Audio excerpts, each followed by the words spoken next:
वर्तमान समय में देश में जिस प्रकार से एक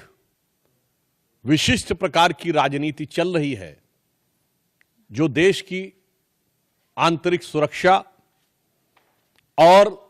ताने बाने को ध्वस्त करने के लिए किसी भी कीमत तक जाकर कमर कसे हुए दिखाई पड़ती है, उसकी एक वानगी जो कई बार आप पश्चिम बंगाल में देख चुके हैं। आज न्यायालय द्वारा गठित एसआईटी की रिपोर्ट आने के बाद पश्चिम बंगाल की तृणमूल कांग्रेस सरकार की हिंदू विरोधी निर्ममता अपने पूरे विद्रूप रूप में सामने आती हुई दिखाई पड़ रही है। इस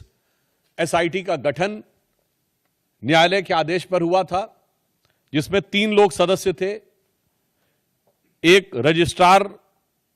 law national human right commission के थे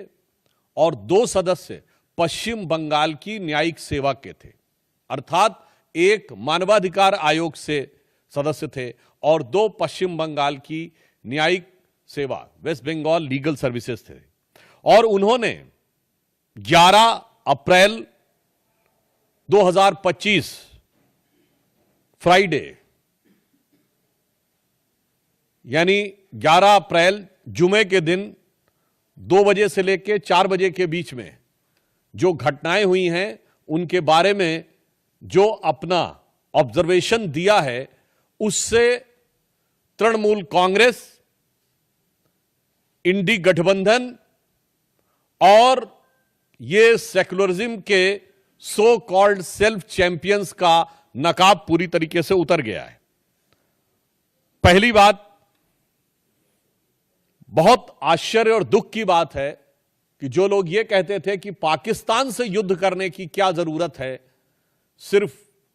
आतंकियों के ऊपर कार्रवाई हो, जबकि हमारी सरकार ने आतंकियों पर ही कार्रवाई की, उनमें से एक ने भी नहीं बोला कि पश्चिम बंगाल के मुर्शिदाबाद में किसी भी विषय को लेकर आपको आपत्ति है तो हिंदुओं के ऊपर हिंसा करने की क्या जरूरत है। हरगोविंद दास और चंदन दास पिता पुत्र की मृत्यु पर किसी ने एक शब्द भी नहीं बोला। वही लोग अचानक ऑपरेशन सिंदूर के बाद पाकिस्तान के प्रति सहानुभूति दिखाते हुए नजर आने लगे। इसमें जो फाइंडिंग्स आई हैं, पहला पॉइंट जो तृणमूल कांग्रेस ने यह प्रचार करने का, भ्रम पैदा करने का प्रयास किया था कि इसमें बाहर के लोग शामिल थे। उनके कुछ सांसदों ने दूसरे राज्यों के लोगों का नाम लिया था, विशेषकर उत्तर प्रदेश बिहार का नाम लिया था, जो सरासर अनुचित है। परंतु इस फाइंडिंग में बहुत साफ साफ तौर पर तृणमूल कांग्रेस के नेता और एमएलए का नाम भी सामने आया है और इसमें कहा गया है